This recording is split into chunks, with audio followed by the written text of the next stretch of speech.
सत्य में विश्रांति पाए हुए जीवन मुक्त महापुरुष के चरणों में हम पहुंचते हैं, तब हमको सत्संग का स्वाद लगता है।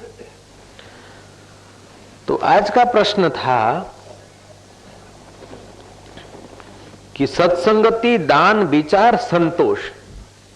तो जब पर वैराग्य की, पराभक्ति की प्राप्ति होती है, आत्मज्ञान में पूरी स्थिति होती है, तब संतोष होता है। उसके पहले संतोष नहीं होता है। कुछ न कुछ खटका रहता है, कुछ न कुछ पाने को रहता है, कुछ न कुछ छोड़ने को रहता है। तीव्र वैराग्य में भी छोड़ने को रहता है, मंद वैराग्य में भी छोड़ने को रहता है।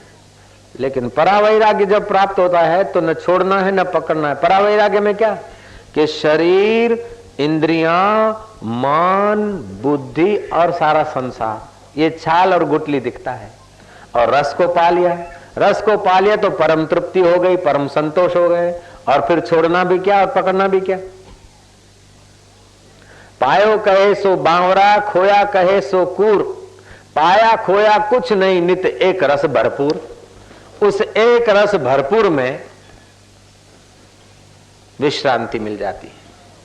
ऐसी जिसको विश्रांति मिल जाती है उसको तुम बुद्ध कह दो, कबीर कह दो, कृष्ण कह दो, राम कह दो, शिव कह दो, जो भी कह दो, नाम तुम्हारे हैं, लेकिन वो नाम रूप से पार तत्व में विराजते हैं, जीवन मुक्त। दोपहर की कथा में हम लोग सुन गए कि जमींदार थे और बचपन से कोई संस्कार थे, श्वासोश्वास पर नजर रखते थे और उनका मन शांत होता गया, सत्य संकल्प, शुभ कामना का सामर्थ्य बढ़ता गया।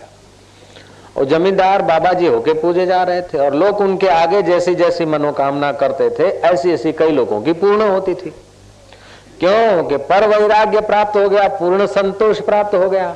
तो चित्त में बाहर के विषयों का, बाहर के सुखों का आकर्षण नहीं बना। और जब बाहर का आकर्षण छूट जाता है तो आकर्षित वस्तु अपने आप आपके पीछे आती। आप मान की इच्छा छोड़ के करने योग्य सत्कर्म करते हैं तो मान अपने आप आपका पीछा करेगा। यश की इच्छा छोड़कर आप अच्छे काम करते, यश अपने आप पीछा करेगा।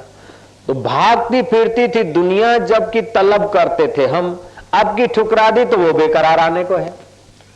तो जब हम संसार के यश, मान, सुख के पीछे पड़ते हैं तो देवी सिद्धांत है, ईश्वरीय सिद्धांत है कि हम अपने आनंद से च्युत हो जाते हैं, अपने ज्ञान से च्युत हो जाते हैं, अपने प्रसन्नता से और दिव्य जगत से हम नीचे आ जाते हैं। तो फिर हमारे द्वारा इतने दिव्य काम नहीं हो पाते।